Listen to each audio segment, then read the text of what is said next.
भाजपा के एक मुख्य रणनीतिकार, वह नरेंद्र मोदी के करीबी सहयोगी हैं। वह 2012 से 2017 तक नारायणपुरा से और 1997 से 2012 तक सरखेज से गुजरात विधानसभा के सदस्य भी रहे और 2002 से 2012 तक मोदी मंत्रालय में गुजरात सरकार के गृह, कानून और न्याय, जेल, सीमा सुरक्षा, नागरिक सुरक्षा, आबकारी, होमगार्ड, परिवहन, निषेध, ग्राम रक्षक दल, पुलिस आवास, विधायी और संसदीय मामलों के राज्य मंत्री रहे। अपने कॉलेज के दिनों के दौरान शाह राष्ट्रीय स्वयंसेवक संघ (आरएसएस) की छात्र शाखा अखिल भारतीय विद्यार्थी परिषद (एबीवीपी) के सदस्य थे। 18 साल की उम्र में उन्होंने एबीवीपी में एक पद हासिल किया और 1987 में भाजपा में शामिल हो गए। 2014 के लोकसभा चुनावों के दौरान शाह भारत के सबसे बड़े और राजनीतिक रूप से सबसे महत्वपूर्ण राज्य उत्तर प्रदेश के लिए भाजपा के प्रभारी थे। भाजपा के नेतृत्व वाले एनडीए ने 80 में से 73 सीटें जीती। नतीजतन शाह राष्ट्रीय स्तर पर प्रमुखता से उभरे और जुलाई 2014 में उन्हें पार्टी का राष्ट्रीय अध्यक्ष नियुक्त किया गया। उन्होंने 2014 से कई राज्यों के चुनावों में एक आयोजन और सदस्यता प्रचार की भूमिका निभाई है।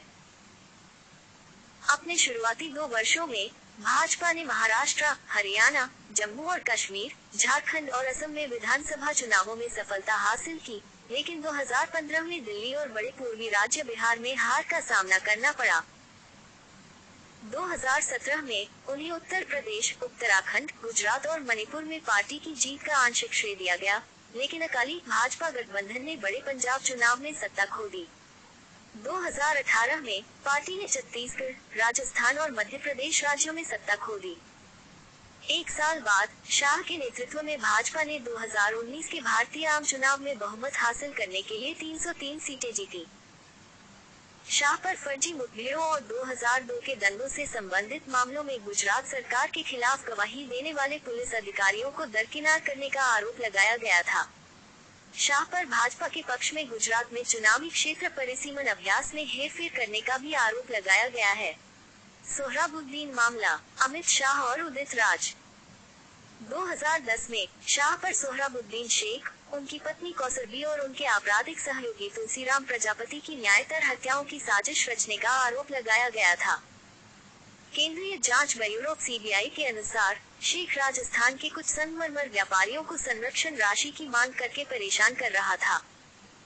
सीबीआई ने दावा किया कि इनमें से 2 संगमरमर व्यापारियों ने शेख को खत्म करने के लिए शाह को पैसे दिए थे, साथ ही पुलिस अधिकारी डीआईजी डी.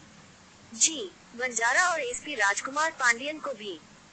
सीबीआई ने फोन कॉल रिकॉर्ड पेश किए, जिससे पता चला कि जब पीड़ित उनकी हिरासत में थे, तब शाह आरोपी पुलिस अधिकारियों के संपर्क में थे।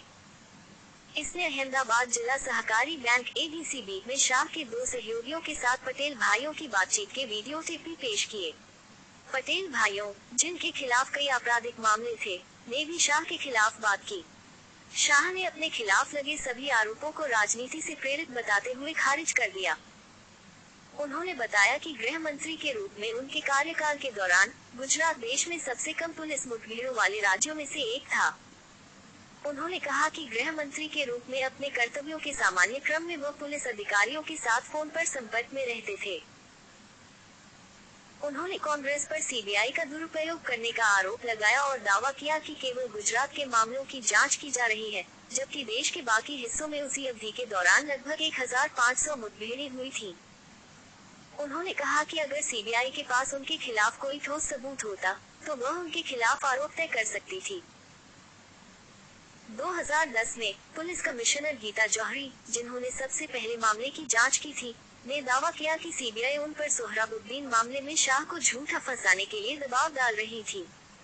डीजी बंजारा भी इशरत जहां मामले में आरोपी थे, लेकिन सीबीआई ने शाह पर आरोप नहीं लगाया। शाह को 25 जुलाई 2010 को सोहराबुद्दीन मामले में गिरफ्तार किया गया था। एक समय में शाह को गुजरात के मुख्यमंत्री पद के प्रमुख दावेदारों में से एक माना जाता था। हालांकि गिरफ्तारी से उनके राजनीतिक करियर को नुकसान